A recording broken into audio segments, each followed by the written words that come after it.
This is not even a question for me. I like the fact that Chicago has a solid defense, but that guy, number 13, I have a sneaky feeling, and Michael Thomas will be appearing on Sunday. No one told me anything. I just have a sneaky suspicion that they get a boost from their star wide receiver. That's all. It was last week that I said the next 3 games would tell you if the Bears are real or not. We obviously saw what happened on Monday Night Football when they lost. I think this week they're going to lose again.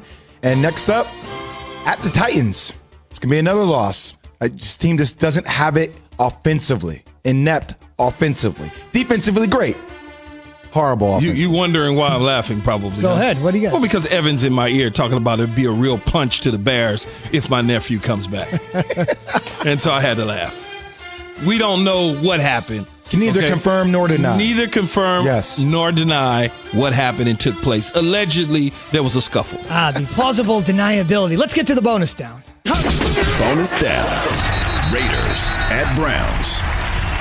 This is an interesting one here. No OBJ. Baker Mayfield seems to play better because he's not locked on the number 13 in OBJ. OBJ's not asking for the football. He's not stressing him. He just simply needs his quarterback to deliver the football to other guys now that he's not on the field. You could get some play out of People Jones, the young kid out of Michigan. You obviously got Landry there. There's Higgins that's there. But the Raiders are a really interesting football team. They're not as good as we thought they were. They're not as bad as we thought they were. They just kind of in the middle. I think they still have a shot as a wild card in the playoffs, and they know that they need this game very bad. Traveling from the West Coast to Cleveland, the weather changes a little bit coming out of Vegas into Cleveland. I'm sure there'll be some sort of weather change for the Raiders coming out of a dome and going into an open-air stadium coming off that lake can be very, very cold. Lake effect. Keith, think about how the narrative has changed so quickly on this team. Can you imagine if 2 years ago the Browns would have lost their star running back and their star wide receiver? Nobody would give them a chance against the Raiders.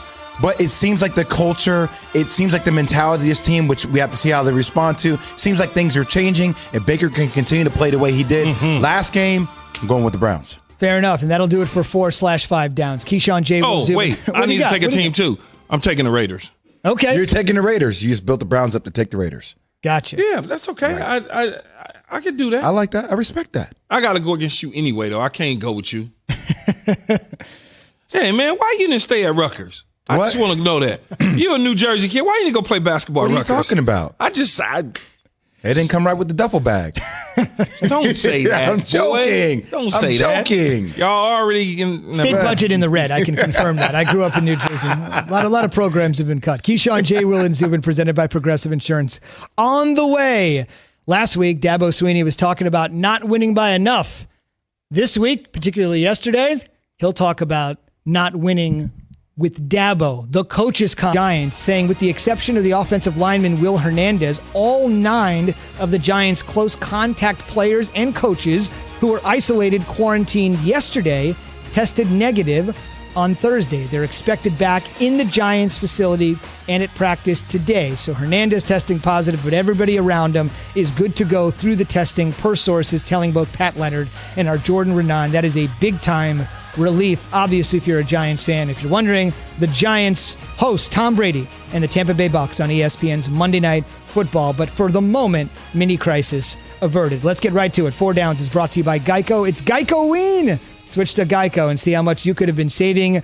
It'll haunt you. Our 4, maybe more, biggest games of the week. So it's time for 4 Downs. The 4 big NFL stories. We'll get Key and Jay's thoughts. Let's go.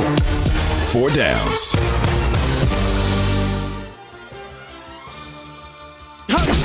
First down. Patriots at Bills. Well, the Patriots are relatively in unfamiliar territory. The Bills have a better record for the first time since 2012 than the Patriots in Week 4. The Patriots have lost 3 straight for the first time since 2002. Imagine what could happen if New England drops this one in Buffalo. Cam Newton obviously is very frustrated with his play over the last couple weeks, but I'm sure everybody in Foxborough as well as in the New England area are not very happy. You look at the FPI chance to win game, 59% goes to the Buffalo Bills, 41% to the New England Patriots. I'm picking the Bills in this one. Unfortunately, I think this will be the last game we will see Cam Newton as a starter for the quarterback for the New England Patriots. Second down. Steelers at Ravens.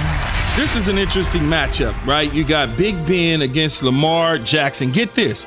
They haven't seen each other at all, played against each other. And both of these guys, when Lamar Jackson, this is entering his third year in the National Football League, has yet to see Big Ben because Big Ben has missed time. And now all of a sudden they see each other. So who gets the best of who? I think the Pittsburgh Steelers get the best of the lack of passing game by Lamar Jackson and the Baltimore Ravens receivers. Pittsburgh, simple. Play cover 2.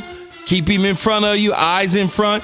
67% says that the FPI chance to win says 67%. Baltimore versus Pittsburgh at only 33. I don't agree with that, though.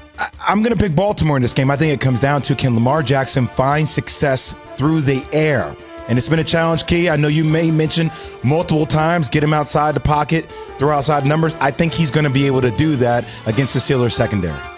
Yeah, I don't think so. No? Okay. You look at one of the worst games he's ever played last year was against the Pittsburgh Steelers. What they did is they forced him to throw on the perimeter opposed to in the middle of the field, something he likes to do with tight ends, and he had a horrible day. They tricked him, and I think that continues. Okay. Third down. 49ers at Seahawks.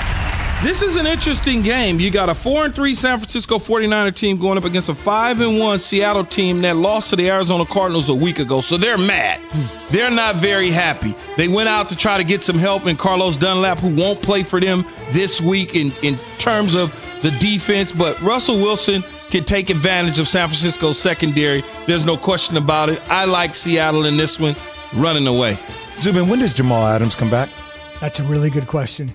You know about that, Key? I know he's hurt. I don't know when he comes back. You wonder, obviously, about their pass defense is so atrocious, but I'm with you, Key. I actually don't know.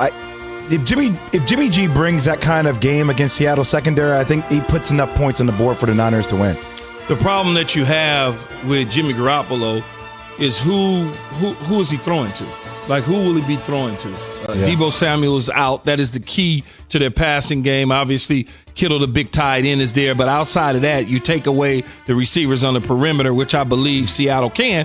If San Francisco doesn't use the recipe that they watched Arizona use or Cam Newton when he was in Seattle use, then I think this game goes to Seattle. Let me quickly mention he did not practice